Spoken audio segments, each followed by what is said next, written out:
कुछ कहानियां किताबों में होती हैं और कुछ दिलों में बस जाती हैं। आप सुन रहे हैं कहानी के रास्ते, जहां लफ्जों से ज्यादा एहसास बोलते हैं। आज सुनिए मुंशी प्रेमचंद की लिखी उपन्यास गोदान भाग 5। उधर गोबर खाना खाकर अहिराने में पहुंचा। आज झुनिया से उसकी बहुत सी बातें हुई थीं।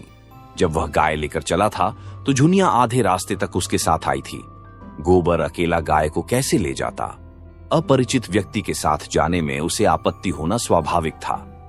कुछ दूर चलने के बाद झुनिया ने गोबर को मर्म भरी आंखों से देखकर कहा, अब तुम काहे को यहां कभी आओगे?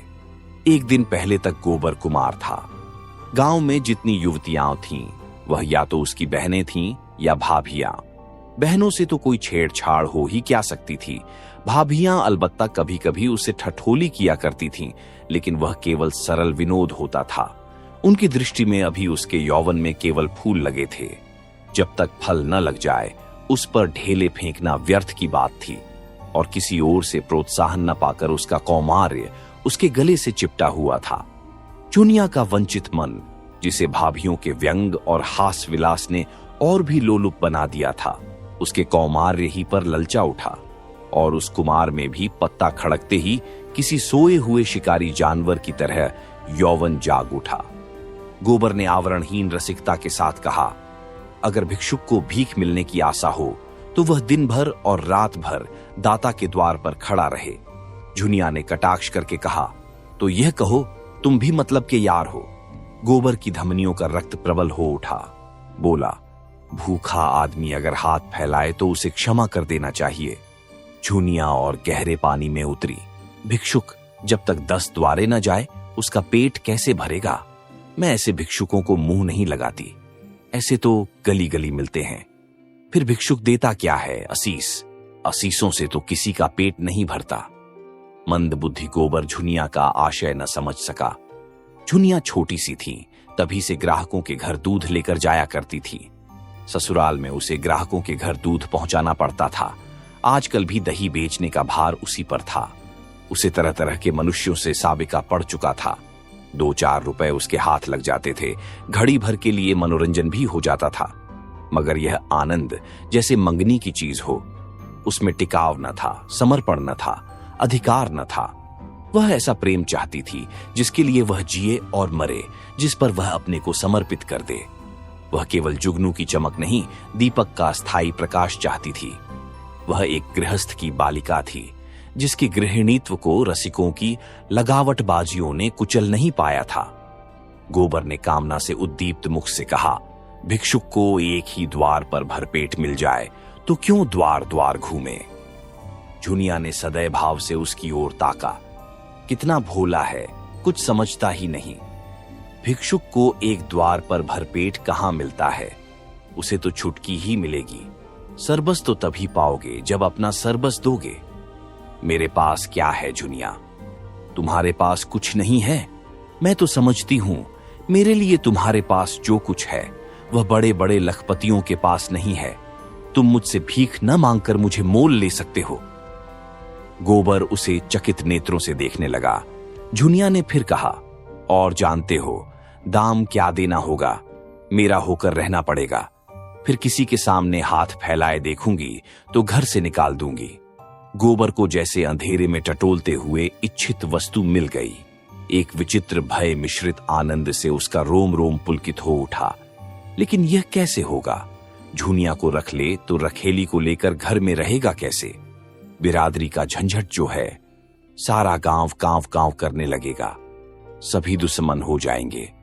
अम्मा तो इसे घर में घुसने भी न देगी। लेकिन जब स्त्री होकर यह नहीं डरती तो पुरुष होकर वह क्यों डरे? बहुत होगा, लोग उसे अलग कर देंगे। वह अलग ही रहेगा। झुनिया जैसी औरत गांव में दूसरी कौन है? कितनी समझदारी की बातें करती है। क्या जानती नहीं कि मैं उसके जोग नहीं हूं? फिर भी मुझसे प्रेम करती है। मेरी होने को राजी है। गांव वाले निकाल देंगे तो क्या संसार में दूसरा गांव ही नहीं है? और गांव क्यों छोड़े? माता दीन ने चमारिन बैठा ली तो किसी ने क्या कर लिया? दाता दीन दांत कटकटाकर रह गए।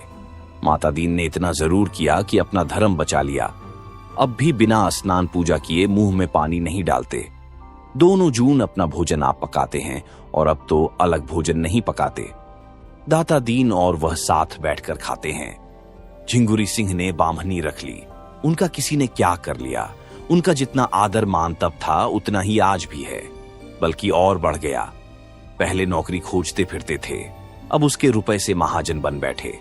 ठकुराई का रोब तो था ही, महाजनी का रोब भी जम गया। मगर फिर ख्याल आया कहीं झुनिया दिल लगी न कर रही हो। पहले इसकी ओर से निश्चिंत हो जाना आवश्यक था। उसने पूछा, मन से कहती हो झूना कि खाली लालच दे रही हो? मैं तो तुम्हारा हो चुका, लेकिन तुम भी हो जाओगी। तुम मेरे हो चुके कैसे जानूं? तुम जान भी चाहो तो दे दूं। जान देने का अर्थ भी समझते हो? तुम समझा दो ना। जान देने का अर्थ है साथ रहकर निबाह करना, एक बार हाथ पकड़कर उम्र भर निबाह करते रहना। चाहे दुनिया कुछ कहे, चाहे माँ बाप, भाई बंद, घर द्वार सब कुछ छोड़ना पड़े। मुंह से जान देने वाले बहुतों को देख चुकी। भौरों की भांति फूल का रस लेकर उड़ जाते हैं, तुम भी वैसे ही न उड़ जाओगे। बर के एक हाथ में गाय की पगहिया थीं, दूसरे हाथ से उसने झुनिया का हाथ पकड़ लिया, जैसे बिजली के तार पर हाथ गया हो। सारी देह यौवन के पहले स्पर्श से कांप उठी। कितनी मुलायम, गुदगुदी, कोमल कलाई। झुनिया ने उसका हाथ हटाया नहीं, मानो इस स्पर्श का उसके लिए कोई महत्व ही न हो। फिर एक क्षण के बाद गंभीर भाव से बोली, आज तुमने मेरा हाथ पकड़ा है, याद रखना। खूब याद रखूंगा झूना, और मरते दम तक निभाऊंगा। झुनिया अविश्वास भरी मुस्कान से बोली, इसी तरह तो सब कहते हैं गोबर, बल्कि इससे भी मीठे चिकने शब्दों में। अगर मन में कपट हो मुझे बता दो, सचेत हो जाऊं। ऐसों को मन नहीं देती, उनसे तो खाली हंस बोल लेने का नाता रखती हूं। बरसों से दूध लेकर बाजार जाती हूं। एक से एक बाबू, महाजन, ठाकुर, वकील, अमले, अफसर अपना रसियापन दिखाकर मुझे फंसा लेना चाहते हैं। कोई छाती पर हाथ रखकर कहता है, झुनिया तरसा मत। कोई मुझे रसीली नसीली चितवन से घूरता है, मानो मारे प्रेम के बेहोश हो गया है। कोई रुपए दिखाता है, कोई गहने। सब मेरी गुलामी करने को तैयार रहते हैं उम्र भर, बल्कि उस जन्म में भी। लेकिन मैं उन सबों की नस पहचानती हूं, सबके सब भौरे रस लेकर उड़ जाने वाले। मैं भी उन्हें ललचाती हूं, तिरछी नजरों से देखती हूं, मुस्कुराती हूं। वह मुझे गद्दी बनाते हैं, मैं उन्हें उल्लू बनाती हूं। मैं मर जाऊं तो उनकी आंखों में आंसू ना आएगा। वह मर जाए तो मैं कहूंगी, अच्छा हुआ, निगोड़ा मर गया। मैं तो जिसकी हो जाऊंगी उसकी जन्म भर के लिए हो जाऊंगी। सुख में, दुख में, संपत में, विपत में उसके साथ रहूंगी। हरजाई नहीं हूं कि सबसे हंसती बोलती फिरूं। न रुपए की भूखी हूं, न गहने कपड़े की। बस भले आदमी का संग चाहती हूं, जो मुझे अपना समझे और जिसे मैं भी अपना समझूं।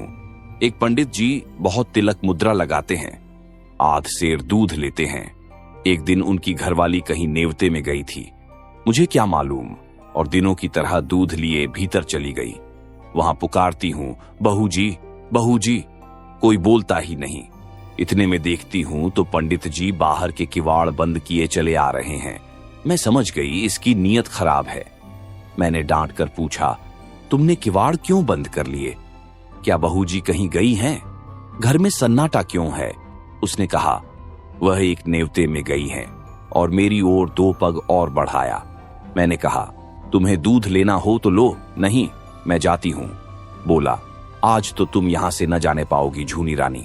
रोज रोज कलेजे पर छुरी चलाकर भाग जाती हो, आज मेरे हाथ से न बचोगी। तुमसे सच कहती हूं गोबर। मेरे रोए खड़े हो गए। गोबर आवेश में बोला, मैं बच्चा को देख पाऊं तो खोद कर जमीन में गाड़ दूं, खून चूस लूं। तुम मुझे दिखा तो देना। सुनो तो, ऐसों का मुंह तोड़ने के लिए मैं ही काफी हूं। मेरी छाती धक धक करने लगी। ये कुछ बदमाशी कर बैठे तो क्या करूंगी? कोई चिल्लाना भी तो न सुनेगा, लेकिन मन में यह निश्चय न कर लिया था कि मेरी देह छुई तो दूध की भरी हांडी उसके मुंह पर पटक दूंगी। बला से 4-5 सेर दूध जाएगा, बच्चा को याद तो हो जाएगी। कलेजा मजबूत करके बोली, इस फेर में न रहना पंडित जी। मैं अहीर की लड़की हूं, मूंछ का एक एक बाल चुनवा लूंगी। यही लिखा है तुम्हारे पोथी पत्रे में कि दूसरों की बहू बेटी को अपने घर में बंद करके बेइज्जत करो, इसीलिए तिलक मुद्रा का जाल बिछाए बैठे हो? लगा हाथ जोड़ने, पैरों पड़ने। एक प्रेमी का मन रख दोगी तो तुम्हारा क्या बिगड़ जाएगा झूना रानी? कभी कभी गरीबों पर दया किया करो। नहीं, भगवान पूछेंगे, मैंने तुम्हें इतना रूपधन दिया था, तुमने उससे एक ब्राह्मण का उपकार भी नहीं किया तो क्या जवाब दोगी? बोले, मैं विप्र हूं, रुपए पैसे का दान तो रोज ही पाता हूं, आज रूप का दान दे दो। मैंने यूं ही उसका मन पर रखने को कह दिया, मैं 50 रुपए लूंगी। सच कहती हूं गोबर, तुरंत कोठरी में गया और 10-10 के 5 नोट निकालकर मेरे हाथों में देने लगा। और जब मैंने नोट जमीन पर गिरा दिए और द्वार की ओर चली तो उसने मेरा हाथ पकड़ लिया। मैं तो पहले ही से तैयार थी। हावड़ी उसके मुंह पर दे मारी, सिर से पांव तक सराबोर हो गया, चोट भी खूब लगी। सिर पकड़कर बैठ गया और लगा हाय हाय करने। मैंने देखा अब ये कुछ नहीं कर सकता तो पीठ में 2 लातें जमा दी और किवाड़ खोलकर भागी। गोबर ठट्ठा मारकर बोला, बहुत अच्छा किया तुमने, दूध से नहा गया होगा, तिलक मुद्रा भी धुल गई होगी, मूंछें भी क्यों ना उखाड़ ली। दूसरे दिन मैं फिर उसके घर गई। उसकी घरवाली आ गई थी, अपने बैठक में सिर में पट्टी बांधे पड़ा था। मैंने कहा, कहो तो कल की तुम्हारी करतूत खोल दूं पंडित? लगा हाथ जोड़ने। मैंने कहा, अच्छा थूक कर चाटो तो छोड़ दूं। सिर जमीन पर रगड़ कर कहने लगा, अब मेरी इज्जत तुम्हारे हाथ है झूना, यही समझ लो कि पंडिताइन मुझे जीता न छोड़ेंगी। मुझे भी उस पर दया आ गई। गोबर को उसकी दया बुरी लगी। ये तुमने क्या किया? उसकी औरत से जाकर कह क्यों नहीं दिया? जूतों से पीटती। ऐसे पाखंडियों पर दया न करनी चाहिए।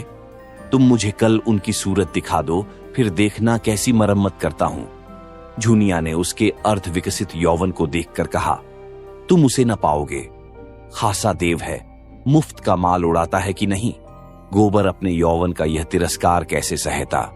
डींग मारकर बोला, मोटे होने से क्या होता है, यहां फौलाद की हड्डियां हैं, 300 डंड रोज मारता हूं, दूध घी नहीं मिलता, नहीं अब तक सीना यूं निकल आया होता। यह कहकर उसने छाती फैलाकर दिखाई।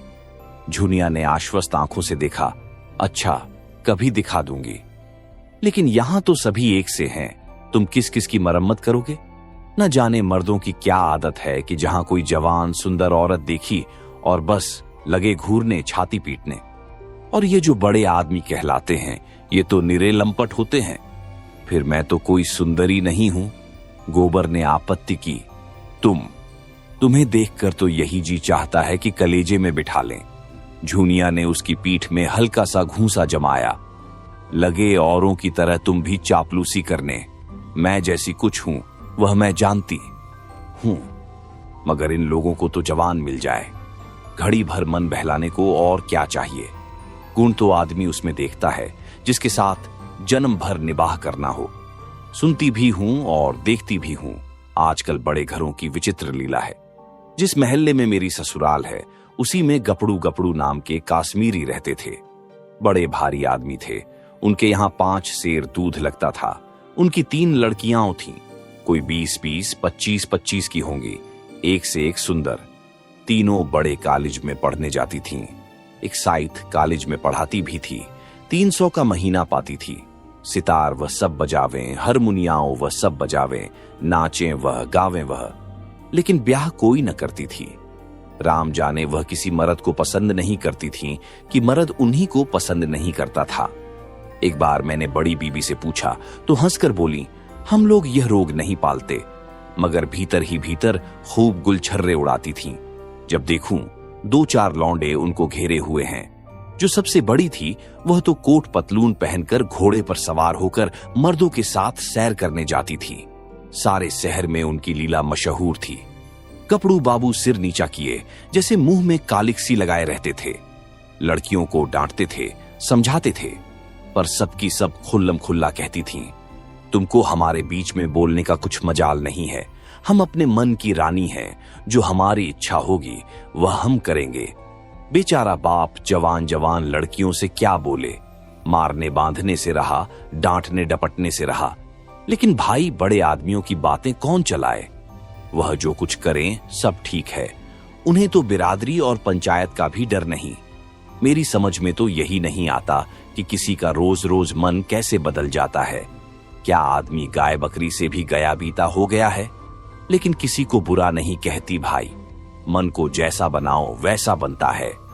ऐसों को भी देखती हूं जिन्हें रोज रोज की दाल रोटी के बाद कभी कभी मुंह का स्वाद बदलने के लिए हलवा पूरी भी चाहिए।